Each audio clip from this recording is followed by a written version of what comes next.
Virtual greetings to all in attendance of the district capacity building for all research coordinators, principals, and all those involved in conducting action researchers at the school level. My salute to all of you for actively participating in the district level capacity building conducted or spearheaded by our division senior education specialist for planning and research, Ms. Ami Cortidor, and all the members of the division research technical working team. And I understand that the district level capacity building is ably managed by the members of the congressional district technical working team for research, and of course representatives of the district during the training of trainers or training of facilitators for the rollout of the district level capacity building for the improvement of our action researchers at the school and classroom level. Well, it is a reality that since we started teaching until now, year in and year out, action researches are really required for the teachers to come up as part of their mandate so that they can improve the teaching and learning process. However, the reality is many of our teachers are not conducting action researches, and many of our teachers really don't like to conduct action researches because it is in their mind that it is too difficult to conduct action researches. Well, again, my deepest appreciation to the group of Miss Ami Cortidor and to all those research specialists, those who are really good in conducting researches, our expert facilitators who serves at the same time as a division research technical working team or congressional research technical working team or district research technical working team. All of them are doing their best to ensure that we really can improve our researches at the school and classroom level. Well, I am happy to note that my challenge to Miss Cortidor last year is now being addressed by Miss Cortidor, because I told her last year that we have to facilitate, we have to capacitate our teachers so that they will know how to conduct action researches. Well, in the real sense, we are not aiming to conduct complicated researches. We are not aiming to conduct dissertation or thesis or any kind of researches that is quite expensive or quite complicated. What is just required by the Department of Education is that what we call action research. So basically, it is just the basic research, wherein the first thing in mind is there is a gap, there is a problem, there is a challenge that a teacher must face or a teacher must address. So with the action research, knowing that there is that gap, having the action research, hopefully it will be addressed and the ultimate result will be the improvement of the teaching and learning process. So in short, my dear research specialists as well as participants of the district level capacity building on research, district supervisors, principals, master teachers, action research coordinators, and all those participating in this endeavor. Just bear in mind that for us to really address our needs in our classroom, in our school, and even in our community, the first things first is that acceptance. Acceptance that there is really a need to address. There is really a need to make some adjustments on the way we deal with our learners, on the way we handle or deliver our curriculum and all those things. So again, that's the first thing that we have to consider. There is acceptance. Because if we will not accept, we keep on saying that there is no problem, there is no challenge, then what's the essence of action research? No need to conduct action research if we do not accept that there is a need to do something to improve the learning, the teaching and learning process. Then the second one, after accepting the reality, the second one is the action. What will be our action after knowing that there is really a gap?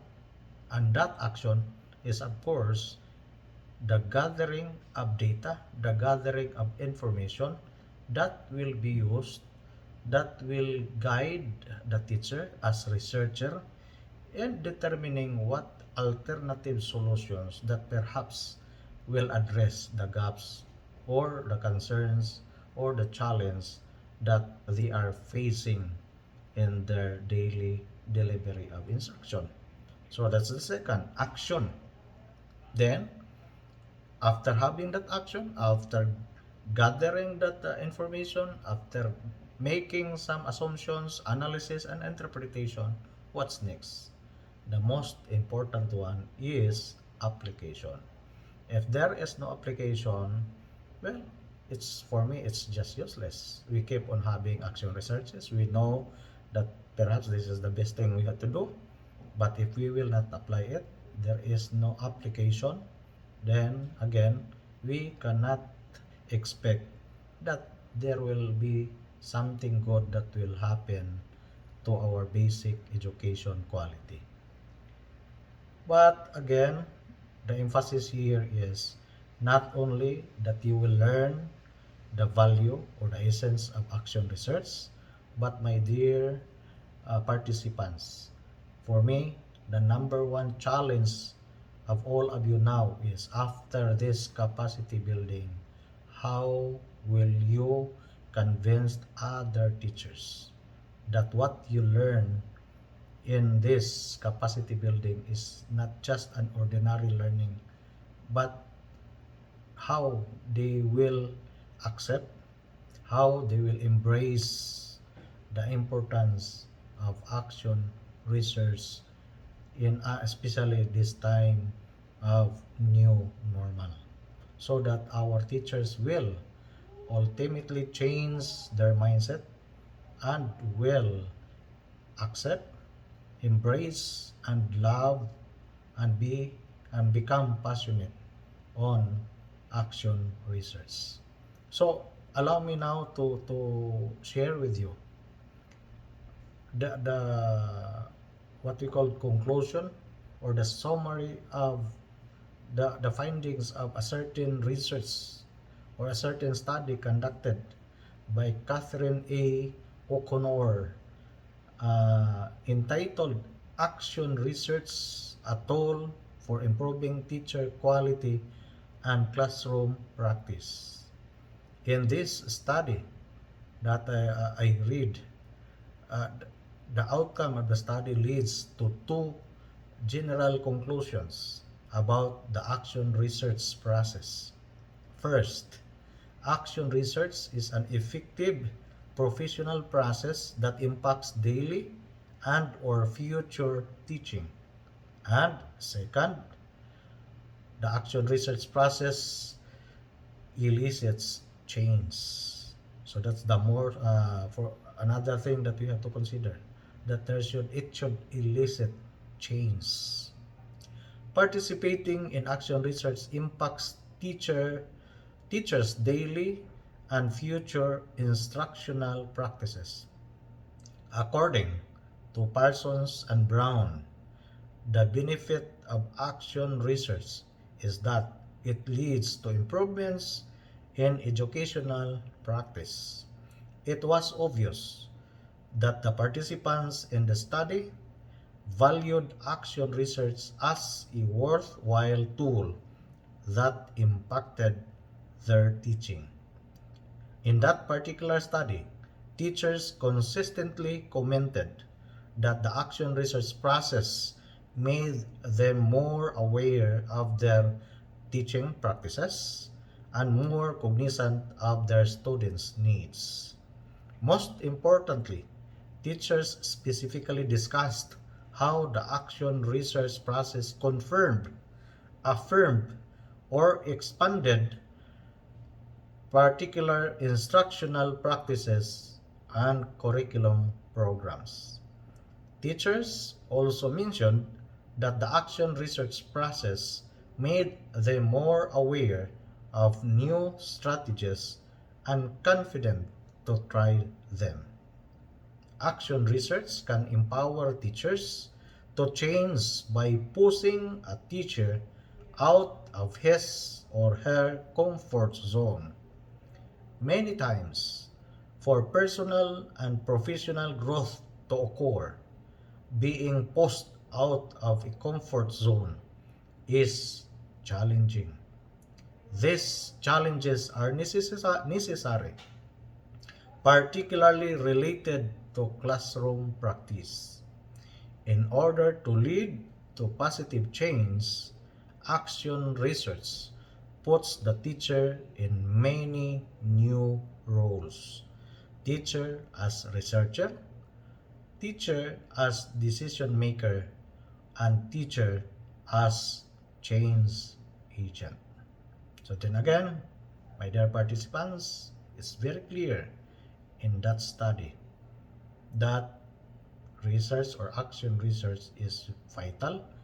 Action research is very important if we want to make improvement, if we want to make change to the quality of basic education in the Philippine archipelago, especially in the province of Bohol. And so, my last challenge to all of you is do not be contented if you can produce an action research, but have it implemented in the respective classroom to find out if it really bears good fruit, and that good fruit is the quality that we are aiming for since time immemorial. And to the team of Miss Ami, to our expert researchers, members of the Division Research Technical Working Team, Congressional Research Technical Working Team, and District Research Team, my final challenge to all of you is to come up with a division research journal that somehow we can be proud and we can be something that we can show to our region, to the national, and to the other divisions, or even to the online research community, that this is what the researchers in DepEd Bohol are doing, and that is to address the gaps, the needs, the challenges, the problems that we encounter in the Department of Education Division of Bohol.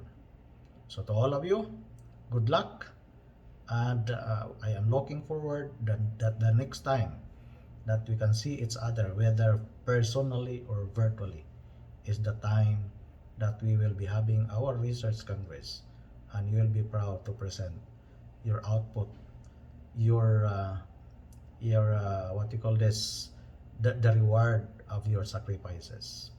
So once again, have a nice day, keep safe, God bless everyone.